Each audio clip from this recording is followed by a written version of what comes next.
You think it'll be a good one? Okay, we're not starting there though. We're actually going to start, I'm going to be presidential on you.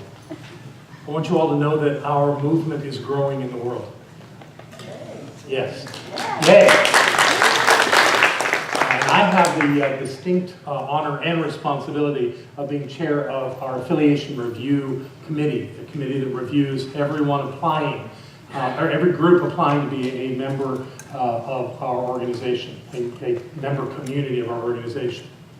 And we have the great honor of having the senior minister of a new work that is just beginning to burgeon forth, to be birthed in Leesburg, Virginia, a very fast-growing area of our country. And I want to invite Reverend Sunday Cote. I want to make sure I get it right. Come up with it.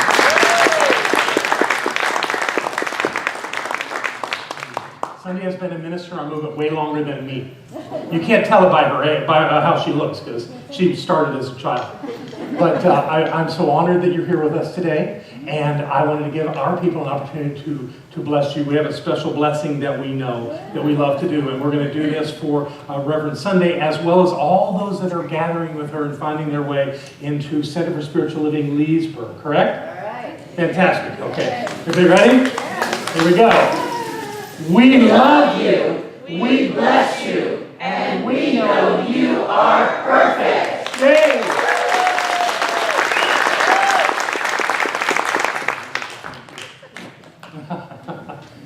Yeah, we like surprises around here apparently, don't we? Okay, all right, let's see. Finding your superhero. Okay. I have something else to share with you before we actually get there. Let me put this thing close so I remember to do this. We're growing. We're growing in our number of communities, and obviously we're growing in our number of ministers. I was in Los Angeles a few weeks ago, and we licensed 34 new ministers. And last week I was in Santa Rosa, California, where we licensed another 21. Yay.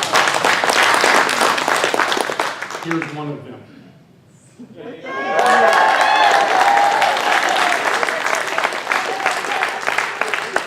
That's Cliff walking, Reverend Cliff, excuse me. Reverend Cliff Rubin walking through the arch at Santa Rosa. It was a very emotional time for me because that's the man who came into my office out when we were out in Fairview, broken, lost, didn't know what to do with his life, and I saw something in him. And he rose to it. You know, he was a part of us being in this building. He originally designed our music system. He was our music director. He was our sound coordinator out in Fairview. And he did some great work and then went off. He became a practitioner here, went off. He's actually started a new work. It's called Virtual Center for Spiritual Living. It's an online center. And he's operating out of Los Angeles, California. So that was his first hug as a minister. And we were very happy, and it was a lovely day. So, yay, Cliff!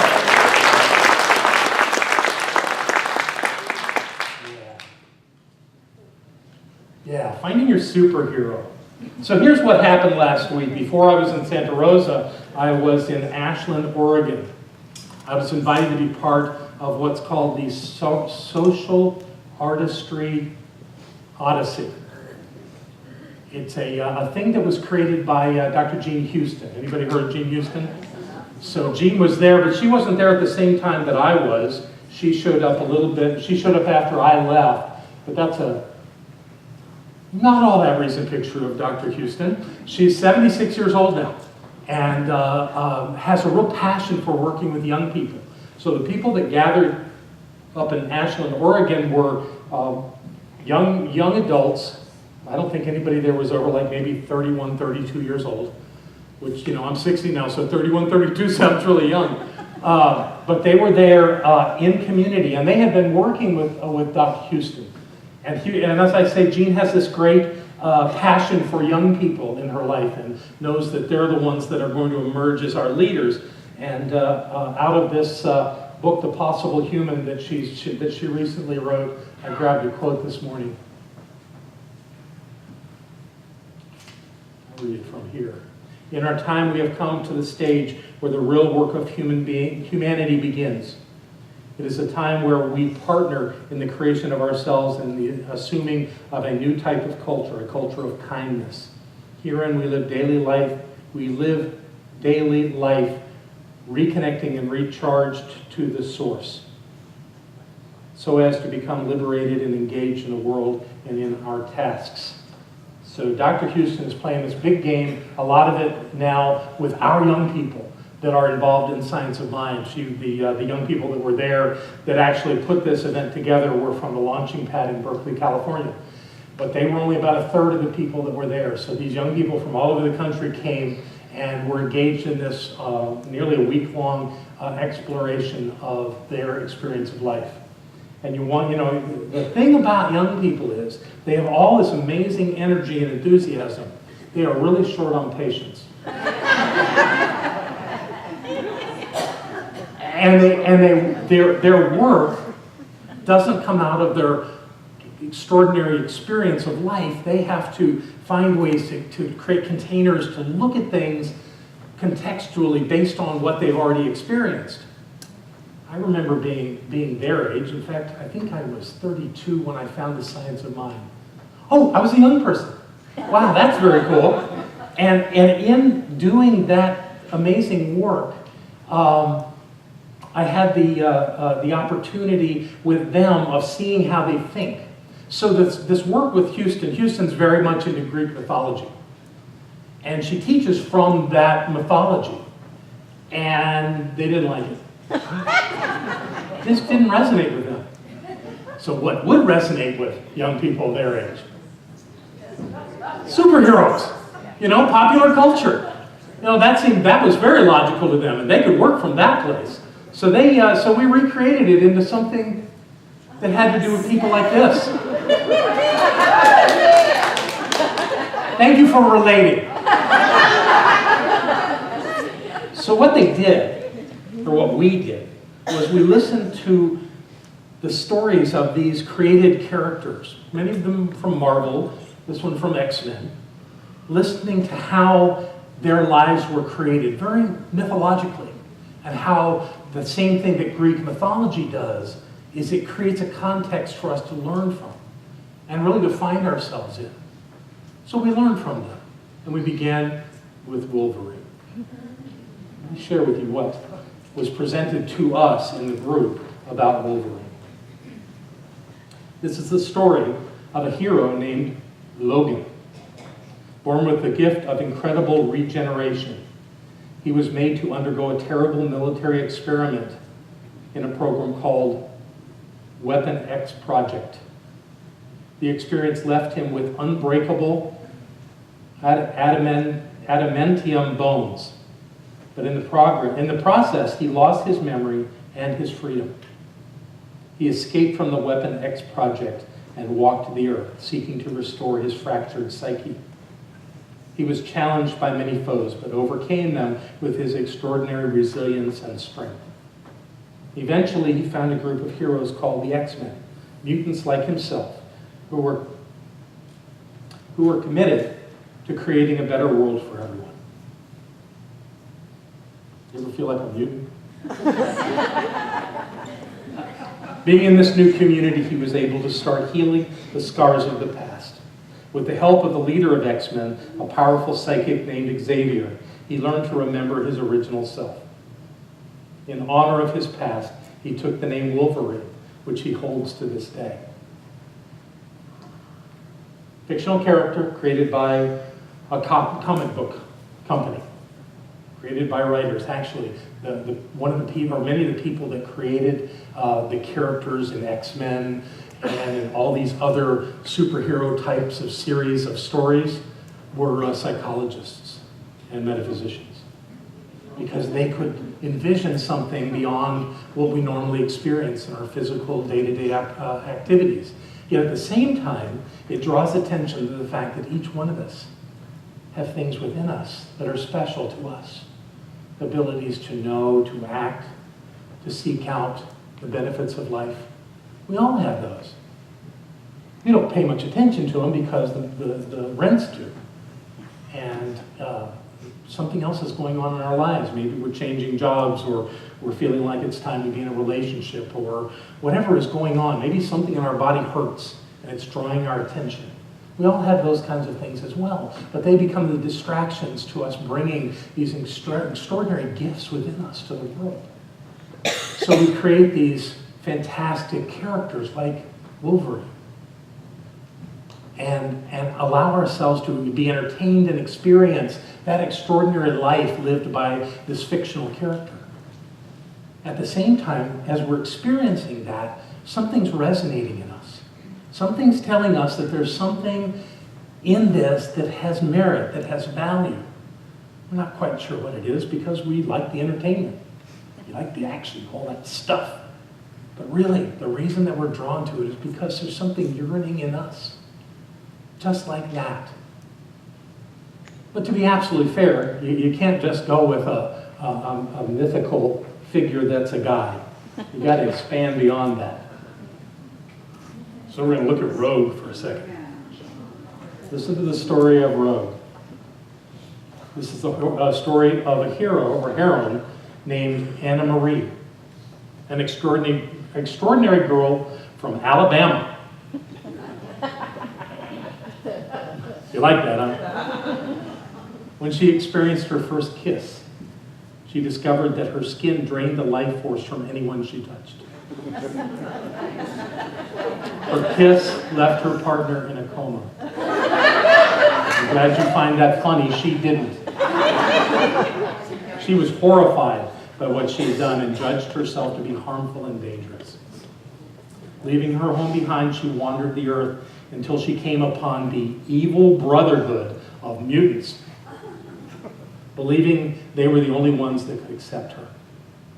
Over time, she learned that her curse had a silver lining, that by touching other mutants, she could absorb their powers and temporarily use them as her own. With this new awareness, she left the Brotherhood and joined the noble X-Men, a group of mutants committed to peace between mutants and humankind. At last, she had found her home. In honor of her wandering nature, she took the name Rogue, which she carries to this day. This, of course, in both of these stories, you get the idea that even with superpowers, there's something struggling there, something unresolved, something that at least initially looks like a real problem. And it creates a disconnect. Like, I know I have this ability, but I don't think I should. I don't want it. I don't want to be able to do this. I don't want to have this thing to have to deal with. I just want to be normal. Sorry. Normal's not in the cards, folks. Normal is a way of hiding. Average is a way of losing. There's something greater for us to do, individually and collectively. There's something more in us, and that's why the story of Wolverine and Rogue draw our attention, especially when we're young, when we're trying to figure it all out. They set as examples for us to say, well, you know, maybe I did get in a wrong crowd. Maybe I was playing a less than creative, less than effective way of being in the world. But I really could do better. I really could do something more meaningful. So that's what calls to us in these stories. And they are as absolutely as mythological as anything that was written by the Greeks. So this is our opportunity, using this wonderful present-day model for thinking about how we want to live our lives, how we want to be present in the world. And I'm all for calling it a superhero, that there really is something inside of us, but then we resist it. We resist it. Me? Really? No. We think better just to try to be average, just to kind of meld into the crowd. Let life just take care of all that stuff. I'll just make sure the rent's paid. But then again, there's always that thing that pulls at us, that there's something more. Now, I know that many of you are going, I found mine. I'm living mine. I have the life that I so joyously desire. So I'm not suggesting that you don't. But we all don't. So we're here to support one another. And as I often remind you, and remind myself, is that we're in this thing specifically to support one another. There are lots of places to learn the things that you will learn here at this center and any Science of Mind center anywhere. You will learn the presence of the divine is at the point of view. You will learn that you have the ability to create the life of your great desires. You'll learn those things. You can learn it in books. You can learn it from teachers, celebrity teachers that get up on a stage in an auditorium. There's lots of places to learn this. But what you can't do those other ways is create community. That's what we can do. And by creating community, we learn these things and we apply them to our lives in a safe way together so that we lift one another out. And if somebody forgets, we're there to remind each other. And in the story of both of our friends that we've just met here, they had that too. They had that in their X-Men community. So they had someone that would remind them who they were and that their gifts and their presence had great value, far beyond a mutant stand. Something wonderful is inside of all of us, and that's what we're here to learn and to remember. It's always there, and it's seeking to come out. So I want to invite you today. If you figure you've got this worked out, fantastic. That's great, and you can still do this process. Like I did when I was in the room. I'm in the room with 80 young people, and we're asked to take a form that looks much like the one in your program, and to fill in the blanks, and to look at how it is that we have found our superhero. Now, I'm not going to ask you to actually fill this out in the room. I'd like you to take it with you. But what I would like to do, and what I hope I can get through, is reading to you what I wrote about my superhero when I sat in that room that day in Asheville, Oregon. And this follows the form that you've got in front of you.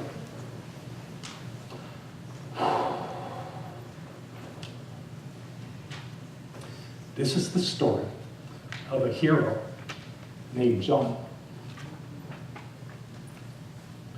Born with the gift of loving deeply. He was made to undergo separation from his only son, who he loved more than anything. This experience left him feeling empty and alone. He lost his sense of purpose. He escaped from the life he knew to the land down under, seeking to recreate his life in a new way. He was challenged by the teacher he found in this new land to overcome his sense of loss and to find wholeness in himself. Eventually, he found the science of mind, from which he learned that he is always loved and is able to love everyone around him. Because of this, he finds love everywhere he goes, and his life is deeply fulfilling. With the help of those who walk this path with him, he learned to see and feel love everywhere. In honor of his journey of awakening, he took the name Heart, which he holds to this day. That's my story. The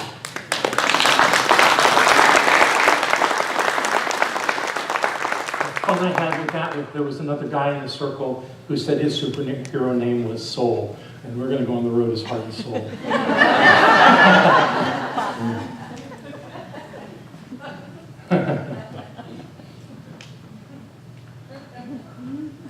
So who are you? How has your journey through life, not just the fun, good, easy stuff, how has the hard stuff called you to be the superhero that you are? How have you risen above that? You know you have. You know there have been things happen in your life that you thought you could never recover from. I used to call losing my son my great tragedy. And then I figured out it was the greatest blessing of my life, because it released me to go find myself. No regrets. All a gift.